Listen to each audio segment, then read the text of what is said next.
Hi, everyone. My name is Lindsay, and I am on staff with Magnified Giving. And I am so thrilled to be here today with Laurie from PawPrints Animal Rescue and Christina from Marilyn's Voice. And I'm also joined today by Cindy from Raptor Inc. and Melanie from UCAN nonprofit Spay and Neuter Clinic. And we are just going to have a discussion today about animals as a social cause. And I'm really excited to hear their perspective. So I will turn it over to Laurie first to share about her organization and what their mission is. Hello, everybody. I'm Laurie, and I am the foster coordinator with PawPrints Animal Rescue. We are a small, local, non-profit rescue in Northern Kentucky.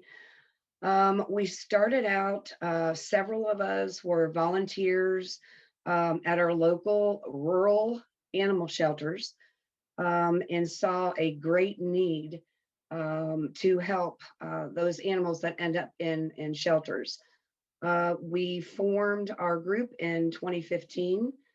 We are up to about 32 volunteers now with about 13 foster homes. We take in dogs, cats, kittens, puppies.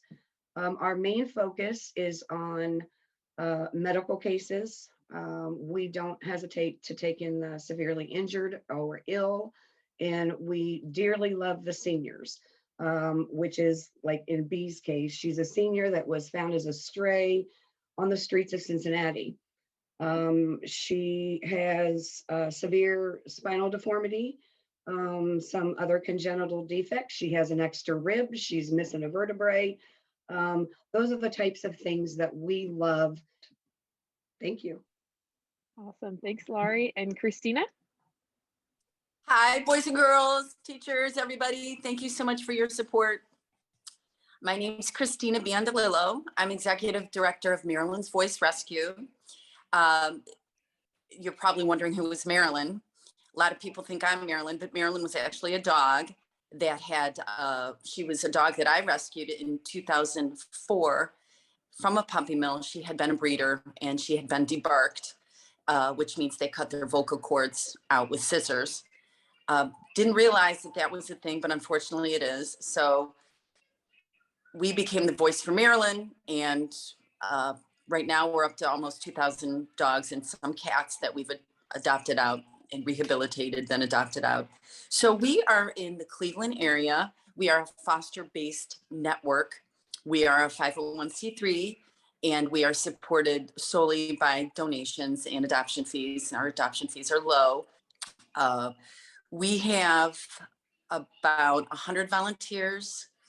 We have 35 to 40 foster homes. Not all of them are active at every time, but these are families that take in the animals, and we train them how to work with puppy mill dogs. And puppy mill dogs are our main focus, although we do pull from shelters and we take owner surrenders, but we take in dogs that have been used for breeding at these large commercial breeding farms, I'll call them, quote unquote. They're usually just little outbuildings in the back of the yard where the animals are not cared for. They're kept in cages their entire life, and they're bred just for profit. So the males and females just live in cages, and they make puppies, and they sell the puppies for money.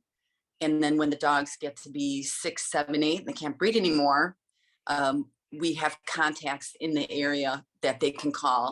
So we'll take them in and we get them all the vetting they need, and we teach them how to be dogs, and they're not in cages anymore, and they get great food and lots of love. And our fosters are amazing. So, and we've adopted out close to 2,000 dogs. My name is Melanie. I'm with UCAN nonprofit pet care clinic. We were formed back in 2001. At that point, about 17 million animals were being euthanized in shelters every year, cats and dogs, and that was unacceptable. So we got together and figured out, well, how do you solve that problem? And the result was a lot of high volume, low cost spay neuter clinics were developed across the United States. The idea is people don't spay neuter their pets because of cost and access, and our model addresses those two things. We never turn anybody away for inability to pay. And we provide transports to our facility from several surrounding counties so everyone has access. So basically we took away any reason that people could not spay neuter their pets. As a result, now today, where we are today is there is no more killing for space in our area, which we're very, very proud of. All of the shelters now can save the animals that come in.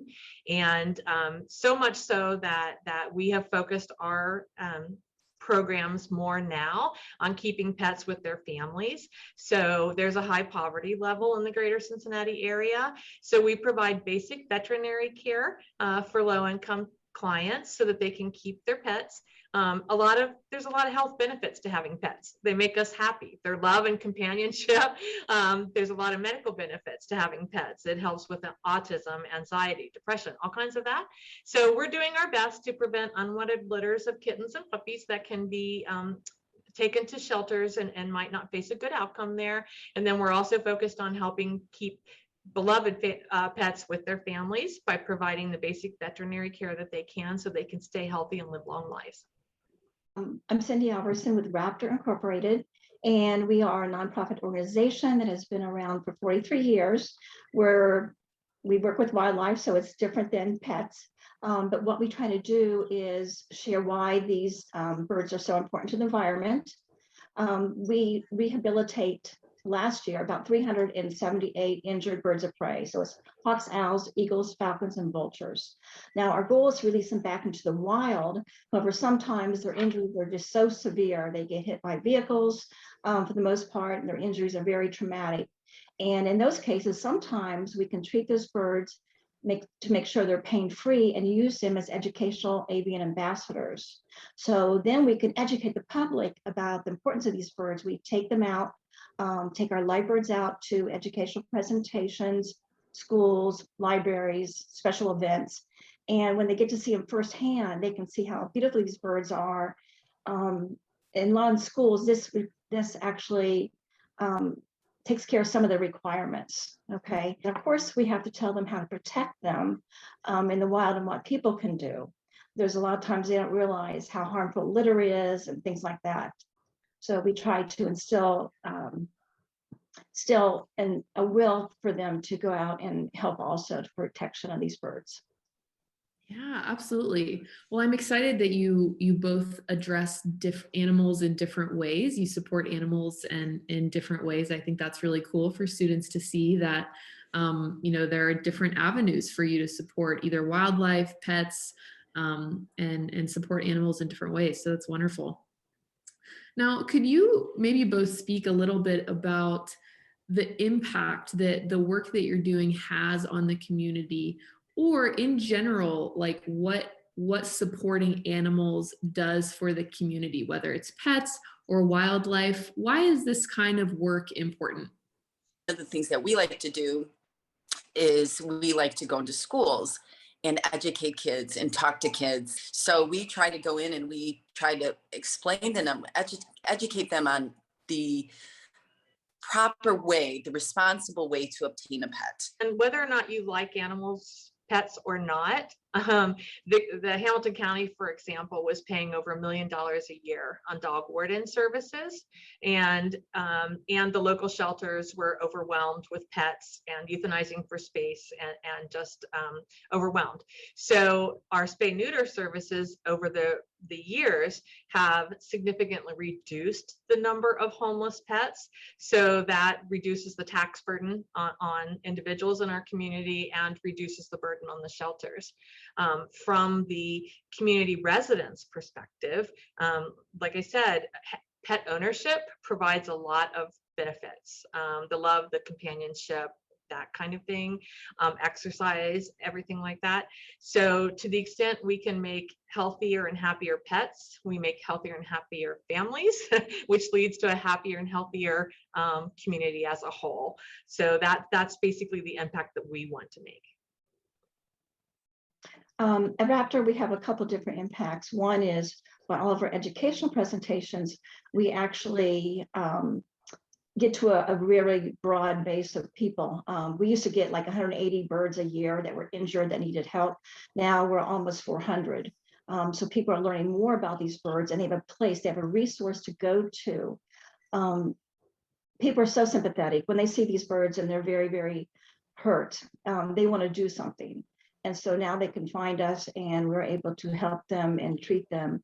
And hopefully they can be a part of the release experience when they go back into the wild. So people learn a lot more what to do about these birds and where they can go to when they need help.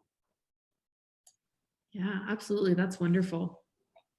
So I don't want to, linger on this too long, but would you be willing to share maybe some of the challenges facing you in this work at this time? I think for us, it's right now, it's foster homes, the need of foster homes, because the number of animals right now in shelters in our community that are homeless is crazy. We've never seen a year like this with the number of surrender requests that we're receiving daily. And as Kristina has mentioned, the number of puppy mills or dog farms that are being uncovered in the state of Kentucky alone is unbelievable. They all need places to go. And when you lack the foster homes, there's nowhere for them to go. COVID, we have 3 employees out right now, so we're very short-staffed. I kept thinking it would get better each year, but it unfortunately hasn't. So staffing has been a really big challenge for us. Donations have also been down because everybody's struggling financially, out of work, and everything's more expensive now. And so our donations are down. So those are our 2 main struggles, I think, right now. Why did you feel compelled to select a career in the nonprofit sector or to volunteer your time, so rigorously in the nonprofit sector, and specifically this mission area, if you wouldn't mind sharing? I have been an animal lover since birth, probably. When I adopted my first dog from a local, and I mean rural, animal shelter, and I walked in the doors and I saw how sad it was. It was dark and dingy and dirty and depressing. That was it for me. I work a full-time job, but this is my passion, and it's a fantastic, fulfilling experience when you can take an animal, that is near death's door and turn them around, and they are living healthy, happy lives in a new home with people that dearly love them. With the exception of a couple ladies I have that are retired, all of my volunteers and fosters have full-time jobs, including myself. I'm in human medicine. And it was just by accident I started the organization because there was such a need in the area, and I never realized that it would grow to be so big and so beneficial in the community. And like Laurie, I have always loved animals. Everybody works very hard just for one common goal, and that's to save animals in need.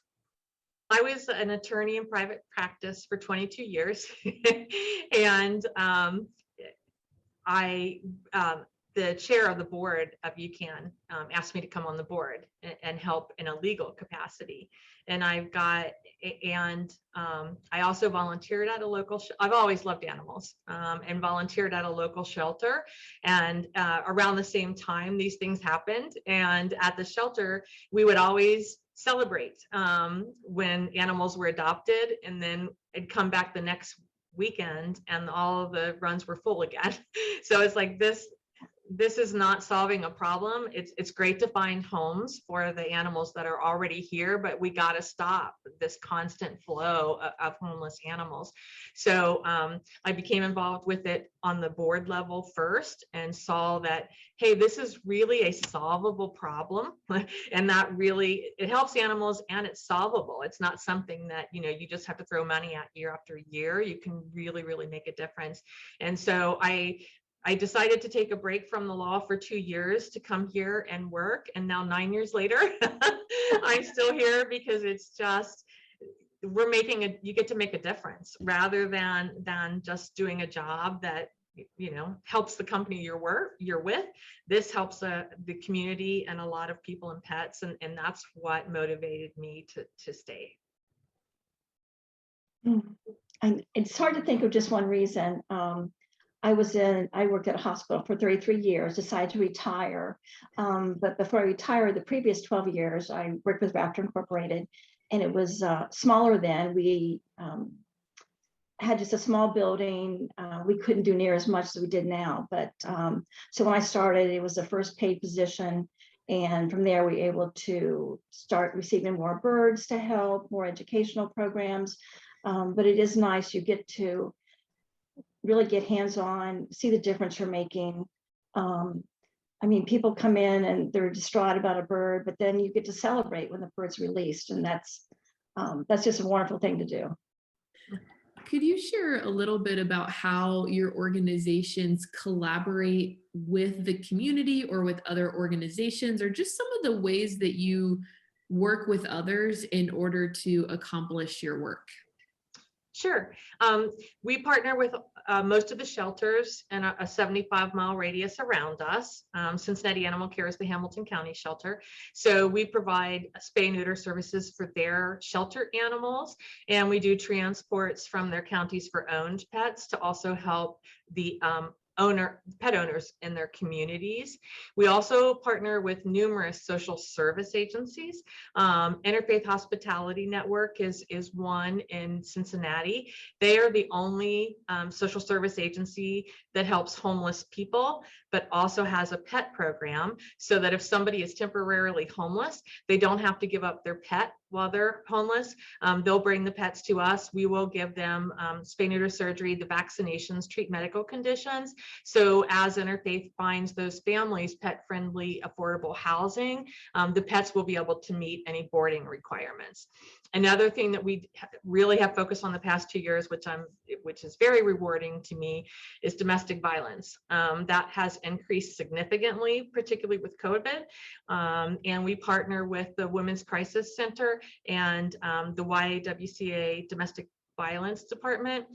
The same thing, when abusers leave their environment, 1 in 3 women won't leave their abuser because of a concern about a pet, threats made against the pet. So we've taken out that impediment. Abuse victims can leave their abuser with their pet. They will be housed, and we'll provide the basic veterinary care so that they can keep their pet with them.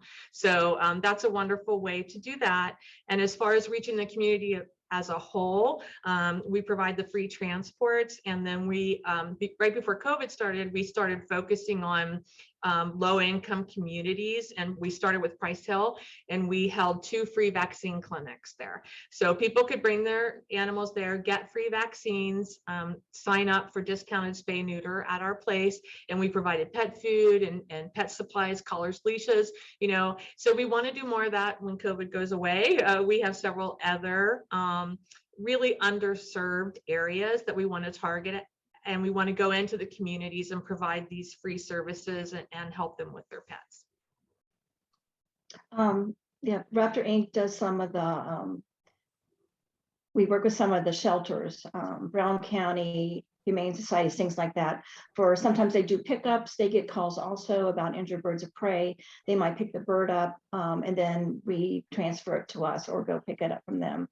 A lot of our education, we work with like Little Miami Conservancy, Cincinnati Nature Center. They might call us for presentations, and so we collaborate in that way. Last year, I think there was about 29 counties where we picked up birds from different organizations. The last question that I'd love to ask is really, what advice would you give to the students and the youth who are listening, who are interested in supporting animals and kind of being part of your specific missions or just getting involved in this cause in general? How can they do that? How can they get involved and start getting invested in this work? I think that's easy. Start contacting shelters and rescues. All of us in this industry, if you want to say that word, or in this field, we need help. Whether it be you help us at adoption events that we hold, or you help us with updating websites, even help us with keeping our social media accounts updated. Offer to come to the events and walk our dogs. Of course, we're a foster-based organization, so we don't have a brick and mortar building, but there are a million ways they could volunteer their time, and we would greatly appreciate it. I know everybody that's doing this would greatly appreciate, and we'd love to see the young people get involved in this so they can learn about this and hopefully continue it the rest of their lives. I think also are these little projects. I really love when I see kids like the Magnified Giving project. It's a great example, but the projects where they can actually learn and they can research different areas of animal rescue and where the needs are. There's so many great websites that are reputable, and then maybe even raise a little money for a rescue. I mean, listen, we're hungry. No amount is too small. I would say educate themselves about the resources that are available, like the shelters and the companies, and help spread the word to their communities. We do events all the time, all summer, almost every weekend, where it's some fair or something like that. We can always use people to help us get the word out there by spreading that. All of the animal shelters take volunteers. So if they want to actually have interactions with the animals, it's a pretty scary, lonely time for an animal to be in a shelter. So it's great for kids to come. That's how my son, when he was 9, I got him involved. He went to the shelter with me. He walked dogs. He socialized cats and kittens. It's just a lot of fun on both sides. So helping that, helping spread the word. You know, if they hear of any of their friends, you know, that have pets that are struggling, know how to give them information of what's available to help them. All of those ways they can get involved by being a volunteer, by spreading information, and by helping the animal organizations in various ways. Yeah, and same here. Spreading the word is the most important thing. It's part of our education. Volunteering here, we do have some age requirements because of the safety issues with our birds, but there are some other opportunities. But just coming to our educational events, we teach a lot about what they can do, and just like litter pickup, just neighborhood litter pickup. Some of the birds, so many times are hurt from going after a mouse or something that is enticed by the morsels of food that's on the litter. So just by simple things like that can really be helpful in telling other people about that. Yeah, absolutely. Well, I think that's really encouraging, hopefully for the youth who are watching, that there are ways for you to get involved in this work. And students, I just want to thank you for watching. Thank you so much for sharing your wisdom and your experience about your organizations. And students, I hope that it was useful and helpful. So thank you so much, and I hope you have a great day.